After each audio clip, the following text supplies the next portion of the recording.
Hi, everyone. I'm so glad you could join us today for this Minute Masterclass.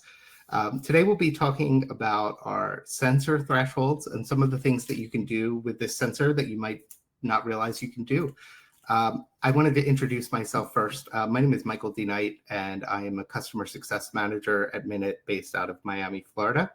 And I'll be walking you through our web application as well as a little review of some of our features. And, feel free to ask any questions that you have along the way in the chat, and we'll get to them at the end. So this is our third generation of sensor here with Minut, and we've got some features on this sensor that weren't in our prior ones, and that we're quite proud of having rolled out in 2023. We've got outdoor noise and monitoring. So when you set this up, and we'll look at this in more depth a little later, but when you set this up, you'll be able to opt for either outdoor monitoring or indoor monitoring, and they function a little bit differently because of factors like weather, factors like noise outdoors. The sensor will kind of keep up with those things and give you a more accurate reading when it's placed outdoors than you would anticipate during say, a storm. Rain, things like that are eliminated from the calculation. It works with to determine temperature and humidity, which is a great feature for determining what's happening at a property when you're not there. If there are humidity issues because of a broken air conditioning unit, say, or if there are temperature issues because of maybe the same thing, someone left the window open, someone left the property not in the condition that you expected, the device will be able to alert you to those changes if they're extreme enough. All of this is done on board the device. So this is a standalone device that calculates and senses these things within the device's software, firmware, and hardware. So there is nothing that is going elsewhere for calculation. So you can rely upon the device to operate autonomously for you throughout the time that you've got it installed. Audio ID is a feature that we talked about a little bit a moment ago, but it is the way that we do outdoor noise monitoring. So we're able to make a call on certain machine learned sounds and most often maybe hazardous sounds. Maybe it's winding very windy one day. It will pick that up in the sensor. It will remove it from a decibel calculation, and then it will therefore give you a more accurate sense of what is actually going on outside. You won't be getting alerts because, a storm is passing through. So some things that you can do to maximize your use of this sensor, right? You can just install it, you can put it up, and you can kind of forget about it, or you can get more in depth with some of the things that this can do. And that's what I'm here to showcase for you today. So one of the features that we have is teams. And by making sure that you give your team proper access, you're able to give multiple people within your organization the ability to go in and access any level of account information that you feel comfortable with them having the ability to utilize. So anywhere from being able to be a complete admin and do installations at homes and work for you in that capacity, all the way down to kind of a response-only, read-only level of access for someone who will be responding to noise issues but not making any changes. You're able to set up an entire team. We'll take a look at that in our web application here today. We have a feature called Quiet Hours, which is, people don't ask me this often, but if someone were to ask me what our most interesting or useful feature is, my answer is always Quiet Hours. What it allows you to do is have a different settings threshold for noise at night than you do during the day, or if the circumstances dictate, really any range of time that you set. You can have a more, usually a more strict profile of what it considers a high level of noise, so that you can have the device operate a little differently during the day when it might not be as much of a concern than it does at night. and we'll take a look at that as well. The web app is what we'll be demoing today, and that can give you a better overview of things. A phone application by its very nature is maybe going to be a little on the limiting side as far as what you're comfortable doing as far as reviewing, say, an account with several homes on it, going into settings and so on. So today will be a good opportunity to showcase our web app because it's very nimble in these things. The features are very similar between the two, but it's in a browser and it gives you a lot more flexibility if you're more comfortable working that way. Email notifications are something that you can toggle on at any time. We'll go in and take a look at where you can do that. So our typical form of notification is through a in-app notification, but that is not the only way, and we'll look at some of those today. So the amount of data that you can pull from this device, we're probably known primarily as a noise monitoring device. We also have cigarette detection on the device, but we have a number of additional features that we can review here today, including that temperature and humidity monitoring I spoke about, including a feature called Crowd Detect that will give you a sense of the number of people in the property. We've got motion sensor technology built into the device. It's this little lens here. So as we go through this demo, we'll take a look at some of these things. And then this goes back to notifications to some degree, but also beyond. We have an API, and we also have an integration with Zapier. So if you did want to explore alternate ways of notifying yourself about noise, we have teams that we work with who have, say, a Slack group set up, and every minute notification that comes in goes into that Slack group. And then anybody who's working those hours available to chip in can then go in and work the situation. So there are alternative ways that you can be notified using a utility called Zapier, which we'll talk a little bit about, that can certainly help you do that a little more efficiently and creatively as well. So let's take a look at the web app, and we're going to go into a demonstration account here and just take a look around at some of the settings and features that we have here that you'll be able to utilize with your devices. So this is a demo account here within our web app, and this is the main screen you'll see when you log in. As you can see, we have the dashboard here at the top. We've got a log of your latest events and many of the same features as the phone application here on the sidebar. But since we're going to be looking at settings and features here, let's just go somewhat in order and talk about some of the things that are offered here. So within a home at any given time, you're able to interface with some of the, we'll get to noise monitoring in a moment, but you're able to interface with some of our additional features. So we've got Crowd Detect, which the way this feature works is it looks for Bluetooth devices that are communicating in the area. It then will take a head count of those devices, and it will tell you if a crowd risk has increased based upon the number of devices it's seeing within range. So at any time, let's say you are working through reporting a noise incident or working through filing a charge to a customer for destruction of property or something has happened, you're able to go in and go through a certain period of time and take a look at precisely, I can see here on our demo unit, a lot of activity was happening. But you can see precisely what was happening at various timestamps, screenshot that, and then export it. And this is our feature to be able to kind of go into the calendar and do that. You can say, give me all of last month, give me the 2 days that this problem tenant was in the property, so on and so forth, and the graph will update for you. Cigarette detection is a feature that just kind of sits and works. So you turn it on, it will go through a calibration process, and then when it's finished calibrating, it'll notify you, and you can turn it on and off from within the home screen here.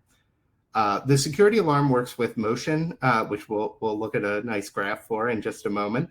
And what it does when it's turned on is it will notify you right away that someone has moved under the device, past the device. And if the property is meant to be vacant for a certain amount of time, this can be a great way to have peace of mind that no one has stopped by the property at a time when you don't want them to be. So let's take a look at our sensors here, and we'll get into sensor settings while we're there. We'll take this living room sensor as an example here. Once you've got the device installed, it will begin storing information right away. It will begin communicating information to you right away. And this information will be available to you to pull reporting, to take a look at a wide swath of say a week, a month, a year of activity in a certain area, in a certain property. So I've gone back to 1 month of motion, and I can see here, you know, when the area around the device was most active, when it was most inactive, and then you can dial that in very specifically to what you're looking to accomplish. So while you may not have the security alarm feature turned on, motion is always going to be logging those motion events, and that can be a good way of having a picture into what is happening at the property without actually, you know, violating any privacy in the process. Noise monitoring also has a great graph here in the sensor page itself. You can see here that, you know, it will record peaks, but if you get much more specific with a time range, you can also it's not playing nice with me. I feel like I'm booking a flight. So you can go ahead and book here. You can update to say a 24-hour period.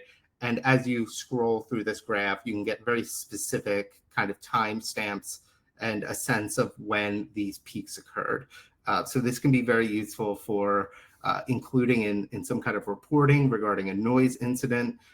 This can be useful for conversation with a tenant later, you know, after their stay, if there were complaints during it, to be able to generate these graphs for yourself. And they're all right here in our web app. Temperature, the same thing. I won't, you know, go too much into detail, as I think everyone knows what they're looking at here with temperature and humidity. But you're able to get a very similar cross section of data. You know, if you need to make a determination on when there have been peaks and valleys in that area, or certain rules aren't being followed in the property, you can take a look at that. One thing that our temperature and humidity sensing also is able to give you is a mold risk analysis. That's based on, again, the temperature and humidity kind of, that combination of factors, how much that might potentially create mold risk in the area. So at any given time on both our phone and web app, you'll be able to take a look at the mold risk around a certain sensor. So let's take a look at some settings.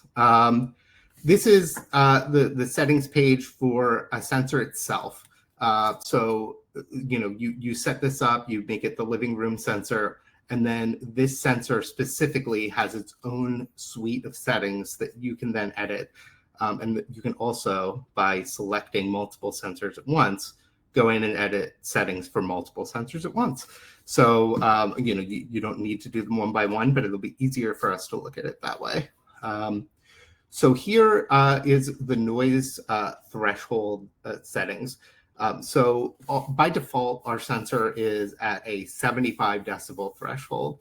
And we would consider that to be in the mid-range for the noise level of an indoor party, and everything that comes with that, you know, either a loud conversation where voices are kind of layering over one another, or music turned up too loud, or television turned on too loud. The sorts of things that usually come with the ambient noise, the thing that disturbs neighbors, that comes with around a 75 decibel area. But we've had customers all over the world. We've had customers come to us and say things like, it is very loud outside. all day where we are in Nashville or in New Orleans or wherever. So we don't really care so much. Like, we don't want notifications at 3 p.m. if it's over 75 decibels. What we do want is notifications at night. And that's why we have this feature called quiet hours. So when it's enabled, you're able to determine what you consider quiet hours. So in this case, we've got this demo unit set to 10 p.m. to 7 a.m., but you can dial that in to precisely match what is in your guidebook for your guests. And you're also able to, consider, when you see most neighbor complaints, right? If 10 p.m. isn't really when the neighbors are going to bed, if it's more like midnight, then you can adjust for that. And then at that point, you can set a noise threshold that works for you at night, while the sensor will still operate the way that you've set during the day. So here we've got it set to 70. And if we go back briefly and take a look at the graph here, you can see that when we hit 10 p.m., that red line, the dotted line at the top, adjusts to hit that lower threshold, and you would be notified more immediately, with more frequency, with more reliability, because you've got that lower setting at night. So let's go in and talk about noise duration for a moment. So out of the box, this sensor is looking for 10 minutes of sustained noise before it notifies you that there's a noise issue. This can be dialed in between 5 and 15 minutes here in this setting. So we've got this one set to 5, but as you can see here, just by pulling this across, you can set it for anywhere from 5 to 15 minutes. This is the amount of where the median noise level is above your threshold, the amount of time that needs to elapse in that status for it to then send you a notification that there's a persistent noise issue. So we've gotten great reports from people moving the setting in either direction there, frankly, depending on what your needs are. If you feel you're getting notified too much, maybe make it a little longer. If you feel you're not being notified in situations, you're hearing from the neighbor before you hear from the minute, then you make that shorter. Some other fun features that are on board the device and can really be helpful in certain utilities. There's a night light where when this motion sensor is passed, the device will light up. There's window break detection. And what window break detection is doing is using some similar machine learning to how we do our outdoor monitoring. And it's looking for the sound of glass breaking, and it will notify you if that happens. So, if there's an intrusion, if there's an issue that you might want to follow up on, you'll get a notification about that. Alarm recognition working very similarly, but that's looking for a repeating alarm chime. So if there is a carbon monoxide or smoke detector issue within the property and something is going off, you will get a notification saying that there is an alarm going off in the property. So let's talk briefly about temperature and humidity. So if these are enabled, you're able to set your above and below threshold for both, determining what you would like to see yourself notified about. If you don't mind if it's in the low 70s, obviously, in your property, then you wouldn't get notified about that. But if it goes above 79 degrees in this case, you would get a notification for that. And you can dial that into whatever values work best for your climate, for your specific situation in your property. So let's briefly take a look here at the integrations that we offer. So we have a number of companies that we work with, mostly in the property management space, that you can then integrate with and pass guest information along to us that includes the guest's name and the guest's mobile phone number, so that we can directly send an SMS message to a guest when they are too loud. This is a pro feature of ours. So what you do is you go into the PMS that you're using. You follow some short steps to get them to handshake via their API. And then we begin to get guest information and assign it to each one of your Minut homes. And then when a noise incident happens, you would receive the same notifications that you would any other time, but that would also send a message directly to the guest that you can then script yourself here. So you can see some of our defaults are in place at the moment, but you can edit the SMS message that goes to your guests to accommodate exactly how you want to be communicating to them. And then you can do that 3 times over. So we have a second noise alert after 10 additional minutes, and then a third noise alert after 20 additional minutes. And you can have those scripts vary so that if the situation is ongoing and it's not stopping, you can communicate better, that there's some follow-up, there's some potential eviction, there's some potential fine. Those sorts of things can be communicated via this message. So before we go back and start and take some questions here, I would love to show you the Teams and Home Groups features. Teams is the feature we talked about a little bit briefly earlier. You're able to add a member of your organization to access this account. This is great for a number of reasons. It's great because it will help you stay organized in terms of who is working with which homes within your account. But it's also great because there's no password sharing that's needed. There doesn't need to be a Post-it note in the office that says, it's password 123. Everyone can come over to the Post-it note if they forget. This way, everyone has their own login. Everyone's able to access Minut securely. Everyone is able to prioritize, doing things in an organized way. So you would add the level of access that you'd like a person to have. And home group access makes things very interesting because if you're a multi-regional team, or if you're a team where certain people work on certain homes and other people, say some people work on standalone homes and some people work on apartments, you're able to group those together and then give someone access to specifically the homes that they work with. So they log in and they see their homes that they need to keep an eye on, but they don't see other ones that they're not working with. They're in New York and they're not going to see the homes for Los Angeles. And then they can have an access role, anywhere from an admin who can do everything down to a contact who can only receive notifications, essentially.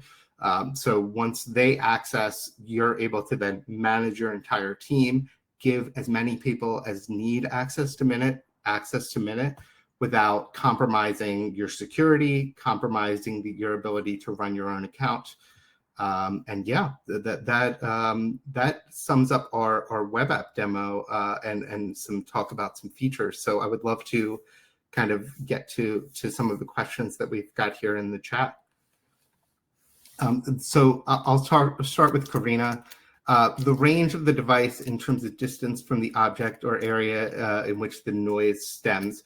We always recommend placing the device in a room, in a space where the action is going to be. Essentially, if you've got an apartment and you've got an area where the kitchen meets the living room, for instance, and you can make a fair assumption that in 95% of cases, if a party breaks out, it's going to be in that room. That's where we would recommend mounting the device to the ceiling. And then if there is spill out from somewhere else, that will also, obviously, if you can hear it, the device can hear it. That is how the device is going to push that information that's to you is by, we just recommend that the placement be within the area that noise might happen. So if you have an additional room, say like a finished basement or a kind of an indoor-outdoor space near a pool or something, then those might also be areas where parties can break out. But it's not the sort of device that you'll need to cover every square inch of the home with. Tara, let's see. Managing an apartment across the street from Wrigley Field with a front patio with French doors. The building is rooftop seating for the Cubs game. I've always wanted to live in one of those buildings. Essentially, it's a bar with an event space. Unit you're managing is on the first floor. Will you have too much outside noise from the street, game, and rooftop interfering? So what's great about this device is it's a lot like the human ear. So if you're within range of other noise coming in from outside, that will obviously impact the overall evaluation. But if you hear that noise coming in from outside, you're not hearing it at the level of noise that you would be hearing it at if you were standing right next to it, right? So it will be part of what the device hears, but it will only be part of that tapestry, right? So if there's also something going on closer to the device in the property, a party going on, that is what is going to be loud enough to trigger your thresholds. It's not going to be something going on across the way, down the street, upstairs, downstairs.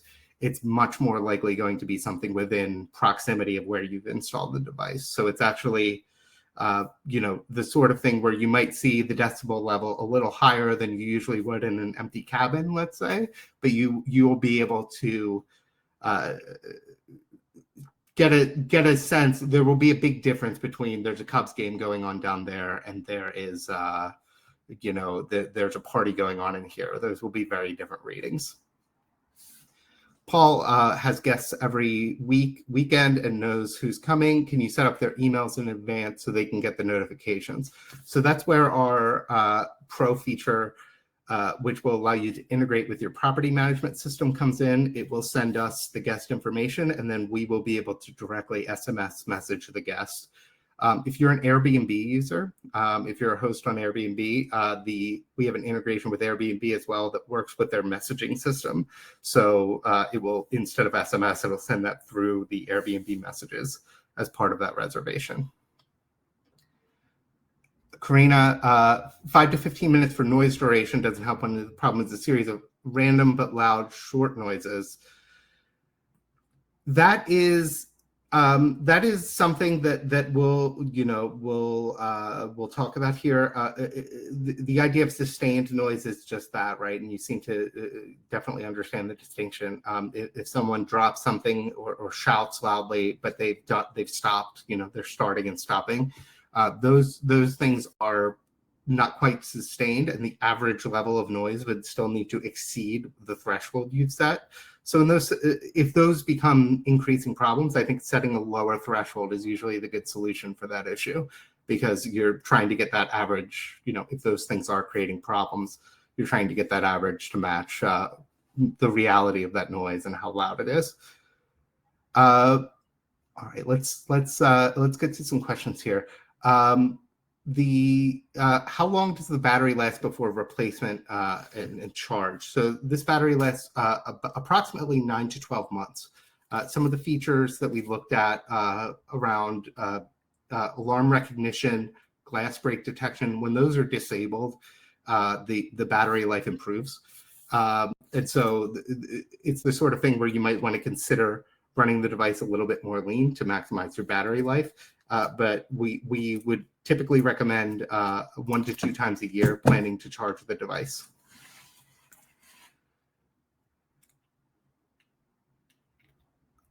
Let's see. We have quite a few materials, Adam, on Call Assist. You can always feel free to reach out to us for more details. It wasn't the focus of our class here today, but I'm sure that we'd be more than happy to share more with you about it if you reach out to us. The device distinguishing between fire smoke, cigarette smoke, and others. What the device is looking for in a very similar way to the way the machine learning works for our outdoor monitoring, for instance, or alarm recognition. It's looking for conditions that are commensurate with cigarette smoke specifically. So if cigarette smoke rises into the device and it senses it, it would notify you. But it would not do that in other test cases in situations where it's from cooking or from something that isn't cigarette smoke. Let's see. Monitoring noise that commercial rental guests make when they do not. I do think, Karina, that Minut could be the device for you. I think it's a good idea to reach out to our sales team, and they'll be able to talk to you more about what it would take to get this set up in your properties. Tara, as far as the Wrigley Field properties, you would want to get, what I always recommend to people when using this device is to get a good baseline. So what that means is set it up for a few days, set it up during maybe a few Cubs games, when the Cardinals are in town or something like that, and then get a sense of what your readings are going to be that week. And if they are close to 70, let's say, or if they are, you're getting false positives or something like that, then yeah, increase the decibel level, and then you'll get closer to like what is a useful difference, right? Like if it's 75 most of the time, you want to know when it goes over 85, then that's the way to go. But it's always best to get like an ambient sense of what it's like on an average time when there isn't a party being thrown, so that you can have the device properly notify you if a party is being thrown. Stephen. So the data is sent out via Wi-Fi back to the web application for display. These are small data packets that are sent via Wi-Fi. If the Wi-Fi signal goes dead, then the device will come right back up when the internet comes back, and the information that's been stored on the device in the meantime will be sent up to the application. So let's see here. Does anyone else have any questions regarding our settings? Paul, I see that you've asked how weatherproof the device is. It actually is weatherproof. We advise that you can place it indoors or outdoors. Even the USB-C port here has a cover. So we recommend that you utilize the device wherever it is that you're trying to solve a noise issue, and it should be nice and resilient for you there.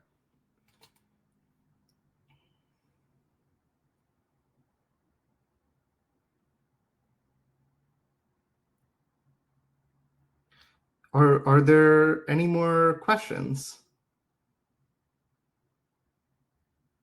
Wi-Fi being down, yeah, you'll receive a notification that the device is not able to connect. So that will let you know that Wi-Fi is down.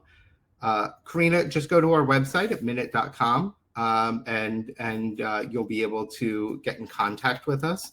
We're very grateful for your interest. In the top right-hand corner, you can click book a demo and sit with one of our great account managers, and they'll be able to walk you through what you can expect from the device, what the pricing looks like, and hopefully outfit your properties with it. How can you confirm the Minut sensors are active and listening? So once they're connected to Wi-Fi, you'll start to see the information that we were looking at in those charts start to populate, and you'll be able to see at any given time what the last decibel rating was, temperature, humidity, and so those things will display for you, and that's how you know it's active and listening. Bob, we will make a video of this session available. So Pablo, it works with your phone's notification settings, so you are able to dial that into what your preferences are around being notified.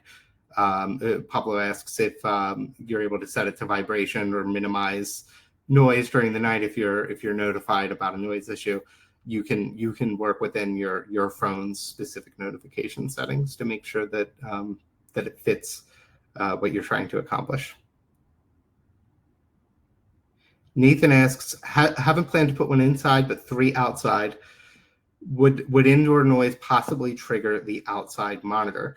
So the outside monitor is going to hear inside noise the way that you would hear inside noise if you were standing outside in the same place. So if that noise is extreme enough that in that area that you've placed the outdoor monitor, it exceeds the threshold that you've set, then yes, you would get a notification. My guess is that the walls of the property and the distance will give you a reading maybe closer to 65 or 70 decibels if there's noise inside.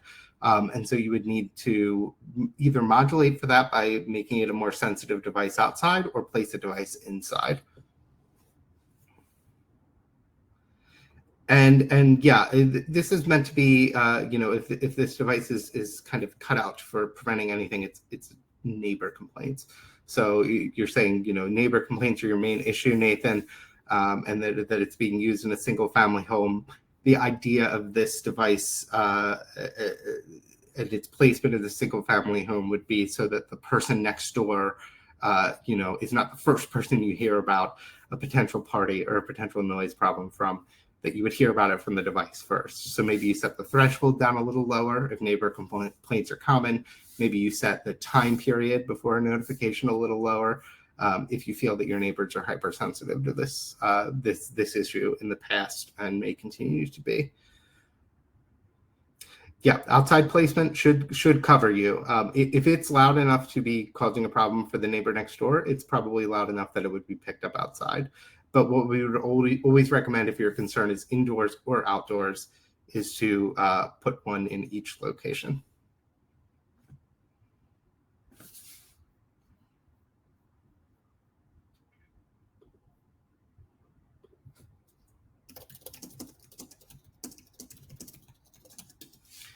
Okay, I want to make sure I've covered everyone. So we do have one question from Rashid, and the question is one monitor enough for an apartment of 2 rooms and a living room? Yeah, that's about exactly what you would want, is one sensor, especially because you want to place it in kind of an area that's adjoining 2 rooms if you can. In an area where you know that people will gather, where the seating is, where the fun is, where the drinks are being made, so on and so forth. So if you have a sensor in that area, you can feel safe that if something is happening down the hall or within range, within an apartment, that you're able to then get notified about that. So you don't need to cover every single room in your property with one of these sensors. So I think we're going to wrap it for the moment. I want to thank everybody for joining me. I really enjoyed going through these features with you and taking a look at some of the things that the device can do on a deeper level.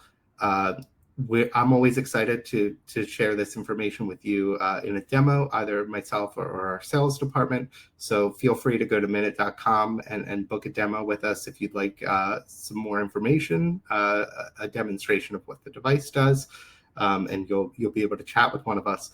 But for now, thank you very much for joining me on this Minut Masterclass, and I want you to have a lovely Thursday.